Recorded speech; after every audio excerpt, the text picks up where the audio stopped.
दर्द से व्याकुल कौशल्या रानी मेघ से आराजा करे हो। दर्द से व्याकुल कौशल्या रानी मेघ से आराजा करे हो।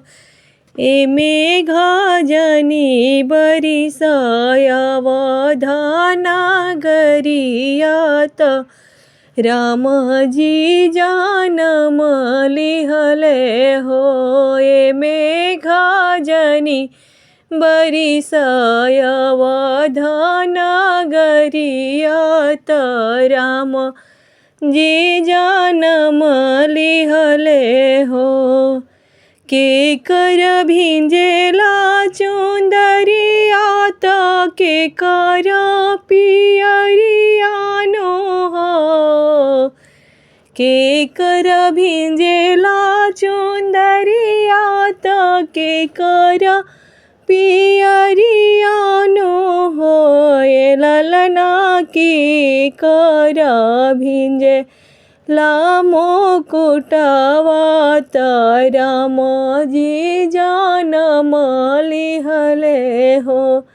हे ललना के कर भिंजे लामो कुटावात रामजी जनम लिहले हो। के कई के भिंजेला चुंदरियात कौशल्या के पियरियानो हो। के कई के भिंजेला चुंदरियात कौशल्या के पियरियानो हो। ए ललना दशरथ के भिंजेला मुकुटवात रामजी जनम लिहले हो। ए ललना दशरथ के भिंजे मुकुटवात रामजी जनम लिहले हो। भिंजत राजा जी जे भागेले ढगरी ने बोलावेले हो।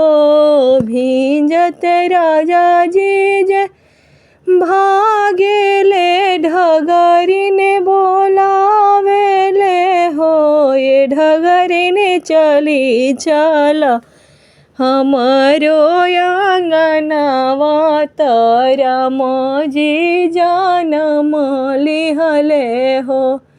ए ढगरी ने चली चला हमारो आंगनवात रामजी जनम लिहले हो।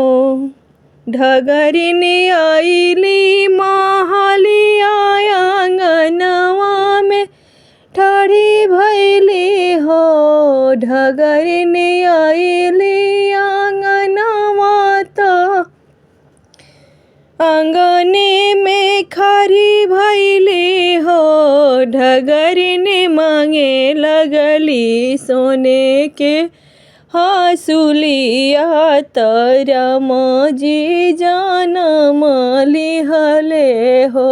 ढगरी ने मांगे लगली हाथ गला के हंसुलिया रामजी जनम लिहले हो। दुआर से राजा जी जे आईनी आंगनवा में ठाड़ी भैनी है। दुआर से राजा जी जे आईनी आंगनवा में ठाड़ी भैनी है। ढगरी ने सौ से अयोध्या लुटाई बेहासुली पहिराई भी है। ढगरी ने सौ से अयोध्या लुटाई बेहासुली पहिराई भी है। ढगरी ने आंगन में सोहर गवा भी बजना बजाई भी है ढगरी ने आंगना में सोहरा गवाई भी बजा बजावाई भी है।